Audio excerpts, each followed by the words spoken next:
Good morning student, सभी विद्यार्थियों को नमस्कार है। आज इस वीडियो में हम जो हमारा द्वितीय प्राथमिक पोषक तत्व है, ठीक है, फास्फोरस, उसके बारे में जानेंगे कि फास्फोरस का क्या प्रभाव होता है, इफेक्ट ऑफ, है ना, फास्फोरस ऑन प्लांट, है ना, पौधों पर फास्फोरस का क्या प्रभाव होता है।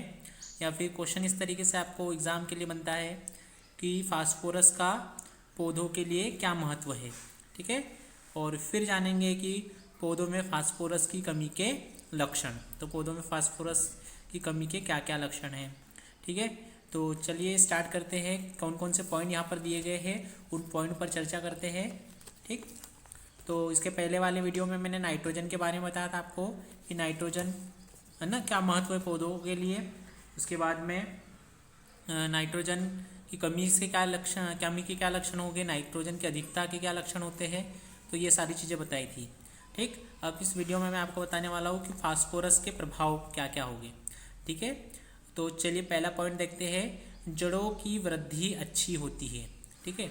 अगर फास्फोरस आप देते हो किसी पौधे को तो उसमें आपको क्या देखने को मिलेगा कि जड़ों की वृद्धि अच्छी होती है, ठीक है। मतलब जो प्लांट होगा आपका, जो पौधा होगा, उसमें जड़ों की, उसकी जो जड़ें होगी उसमें अच्छी वृद्धि होती है। और अच्छी अगर वृद्धि हो पाती है तो ठीक है, ज़्यादा जगह में वो जा पाएगी जड़ें, और ज़्यादा मात्रा में पोषक तत्व वो अपने लिए ले पाएगा, ठीक है। सेकंड जो है, नाइट्रोजन के हानिकारक प्रभाव, है ना, कम या उदासीन हो जाते हैं, ठीक है। नाइट्रोजन के कुछ हानिकारक प्रभाव जो होंगे वो कम या फिर उदासीन हो जाते हैं, मतलब उसको निष्क्रिय कर देता है ये फास्फोरस, ठीक है। सेकंड जो है, दो दाल वाली फसलों की जड़ों में रिक्त ग्रंथियों की संख्या तथा आकार में वृद्धि होती है, ठीक है। दो दाल वाली फसलों, ठीक है, जिससे वायुमंडल की नाइट्रोजन का अधिक मात्रा में स्थिरीकरण होता है। मतलब वायुमंडल की जितनी ज़्यादा नाइट्रोजन होगी वो ज़्यादा से ज़्यादा उसका स्थिरीकरण होता है, ठीक।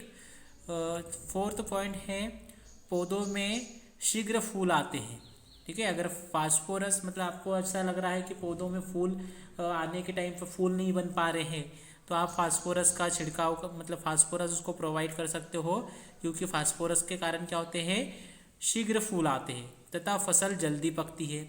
और फसल को आपको जल्दी अगर पकाना है तो भी आप फास्फोरस का उपयोग कर सकते हो। फास्फोरस की उपस्थिति में पराग सेचन अच्छा होता है ना। तो पराग सेचन की जो प्रोसेस होती है पौधों के लिए बहुत महत्वपूर्ण प्रोसेस होती है, तो वो भी अच्छी होती है, अच्छा होता है, ठीक है। दाने व भूसे का अनुपात बढ़ जाता है, ठीक है। दाने और भूसे का अनुपात क्या हो जाएगा, बढ़ जाएगा, ठीक है। फसल गिरने से बच जाती है ना। फसल गिरने से बच जाती है, इसका मतलब क्या हो जाता है, फसल मजबूत बनी रहती है और वो गिरती नहीं है ना, गिरने से बच जाती है। फसलों की किस्म में सुधार होता है ना, फसल की जो किस्म होती है उस किस्म में भी क्या होगा, सुधार होगा, ठीक। नेक्स्ट जो पॉइंट बोला जा रहा है, दानों में चमकीला तथा बड़ा बनने के कारण उपज अच्छी होती है, ठीक है। ओबियसली अगर आपकी जो फसल है उसमें अगर दाना पूरी तरीके से परिपक्व हो रहा है, ठीक है, और उसमें चमक आ रही है, तो क्या होगा, उसकी उपज बढ़ जाएगी, ठीक है। तो 10 पॉइंट है, इसमें से आप कोई भी एग्ज़ाम के लिए 4 पॉइंट प्रिपेयर कर सकते हो, कोई भी 4 पॉइंट या 5 पॉइंट आप आसानी से याद रख सकते हो, ठीक है। तो ये कुछ, है ना, पॉइंट है, इनमें से आपको 5 या 6 पॉइंट अच्छी तरीके से करना है। पौधों पर फास्फोरस का क्या महत्व होता है, या फास्फोरस अगर आप किसी पौधे में दे रहे हो तो आपको कौन कौन सा प्रभाव देखने को मिलेगा, ठीक है, आप जब उसको देते हो। तो ये जितने भी कारण दिए हुए हमने, ये सारी चीज़ें आपके पौधों में होगी जब आप उसको फास्फोरस दोगे तब। नेक्स्ट जो है, पौधों में फास्फोरस की कमी के लक्षण। तो पौधों में फास्फोरस की कमी के लक्षण, मतलब अगर किसी पौधे को फास्फोरस नहीं मिल पा रहा है तो उस कंडीशन में क्या क्या कमी होगी या क्या क्या लक्षण आपको दिखाई देंगे पौधे में, ठीक है। तो पौधों का रंग प्राय गहरा हरा रहता है, ठीक है।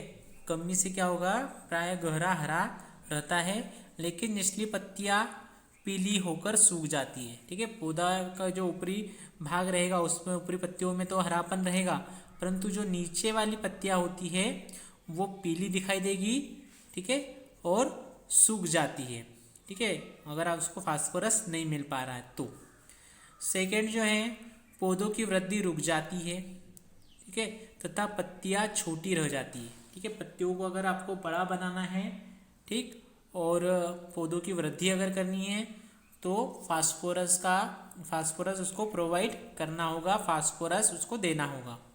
ठीक, नेक्स्ट है, पौधों की जड़ों का विकास कम होता है। ठीक है, मतलब फास्फोरस अगर उसको नहीं मिल पा रहा है तो पौधे की जो जड़ें होगी वो पूरी तरीके से, है ना, वृद्धि नहीं कर पाएगी। ठीक, और वृद्धि अगर नहीं कर पाएगी तो उस पौधे का विकास प्रभावित होगा। ठीक है, तो जड़ों का विकास कम होता है। जितनी ज़्यादा आप मतलब ये करोगे, फास्फोरस दोगे, तो जड़ों का अच्छी तरीके से विकास होगा और जिसके कारण पौधा आपका परिपक्व बनेगा। अगला पॉइंट है, फलों तथा बीजों की पैदावार कब मिलती है। ठीक है, फलों तथा बीजों की पैदावार हमको क्या मिलेगी, कब मिलेगी, अगर आप फास्फोरस उसको प्रोवाइड नहीं कर रहे हो तो फलों तथा बीजों की पैदावार क्या होगी, कम मिलती है। ठीक, नेक्स्ट जो है, फसल देर से पकती है। फसल क्या होगा, देर से पकती है। देर मतलब जो समय रहेगा उसका, जो भी निश्चित दिन होते हैं उतने दिन की वो फसल होती है, और अगर उतने दिन अगर नहीं हो पा रहे तो आपको, है ना, उतने दिन में परिपक्व नहीं हो पा रहा है तो ये कारण है फास्फोरस की कमी का। अगला जो है, अधिक कमी होने पर तनों का रंग बैंगनी तथा लाल हो जाता है। अधिक कमी होने पर तनों का रंग कैसे हो जाएगा, बैंगनी या फिर लाल हो जाता है। ठीक है, तना जो रहता है पौधे का उसका रंग बैंगनी कलर का हो जाएगा या फिर लाल दिखाई देने लगेगा। किसकी कमी से, फास्फोरस की कमी से। रोग अधिक लगते हैं, अगर फास्फोरस नहीं मिल पा रहा है आपके पौधे को तो इसका मतलब है कि उसको रोग अधिक लगे हैं, है ना, मतलब रोग अधिक दिखाई देंगे आपको। फूल व फल कम लगते हैं, फूल और फल क्या लगते हैं, कम लगते हैं, तथा उनका आकार छोटा हो जाता है। ठीक है, एक साइड में उसका इफेक्ट है देखना है आपको, और उसी का मतलब अपोजिट बताना है आपको कि अगर ये नहीं मिल पाएगा तो क्या होगा, ये कमी हो जाएगी उसकी। ठीक है, और कमी के कारण ही आपको ये सारी चीज़ें बताना है कि फूल एवं फल कम लगते हैं तथा उसका आकार छोटा हो जाता है। ठीक है, तो इसके बाद में जो सेकेंड और हमारा ना एक बचा हुआ है, क्योंकि प्राथमिक पोषक तत्व 3 होते हैं, नाइट्रोजन, फास्फोरस और पोटास। तो पोटास का भी देखेंगे हम। तो पोटास का प्रभाव क्या क्या है।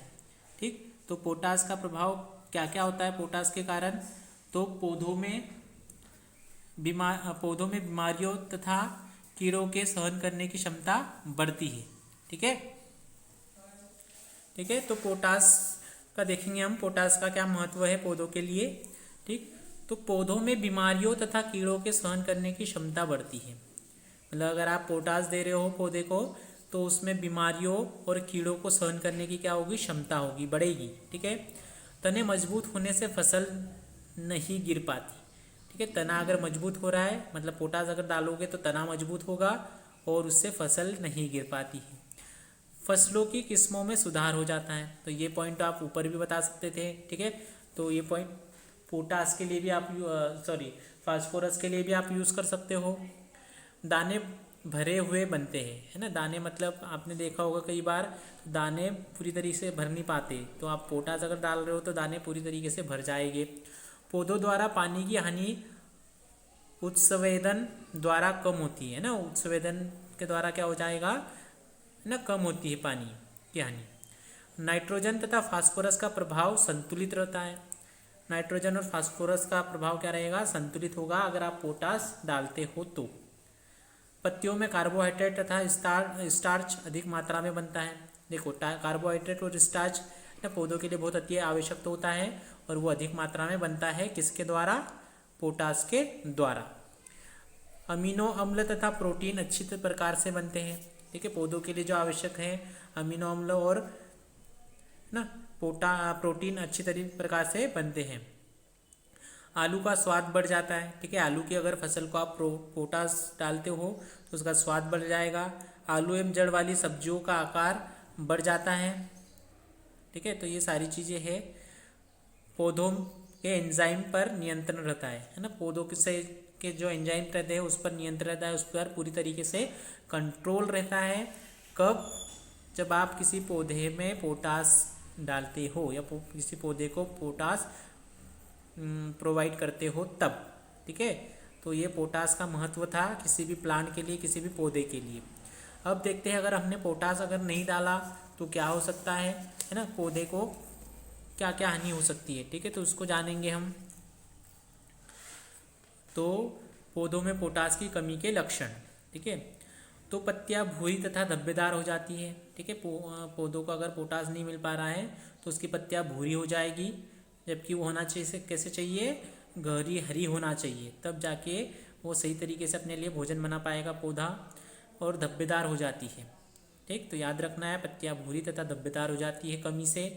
पत्तियों के सिरे तथा किनारे झुलस जाते हैं ना। जो सिरा और किनारा है वो क्या हो जाएगा, झुलस जाएगा, मतलब जल जाता है, ठीक। पत्तियों में कम क्लोरोफिल बनता है ना। पत्तियों में क्या होना चाहिए, क्लोरोफिल ज़्यादा बनना चाहिए, परंतु पोटास की कमी हो रही है तो क्या बनेगा, क्लोरोफिल कम बनेगा। पौधों में इंटरनोड की लंबाई कम हो जाती है, ठीक। पौधों में बीमारियां अधिक लगती है, तो पौधों में बीमारियां अधिक लगती है, और अगर आप पोटास डालोगे तो बीमारियां कम लगती है, ठीक है। तो कुछ इस तरीके से पॉइंट थे, उन पॉइंट्स को आपको याद रखना है, ठीक। और दो जो क्वेश्चन किए हमने फास्फोरस और पोटास से रिलेटेड, तो उनमें प्रश्न बनते हैं, 4 प्रकार के प्रश्न बन सकते हैं। पौधों के लिए फास्फोरस के प्रभाव या महत्व को लिखिए, है ना। पौधों में फास्फोरस की कमी के लक्षण लिखिए। वैसे सेम क्वेश्चन रिपीट हो जाएगा पोटास के लिए, तो आप आसानी से आंसर दे सकते हो। कोई भी 5-5 पॉइंट आपको याद रखने हैं और एग्ज़ाम के लिए, ठीक है, आपको याद रखना होगा, ठीक है। Thank you so much.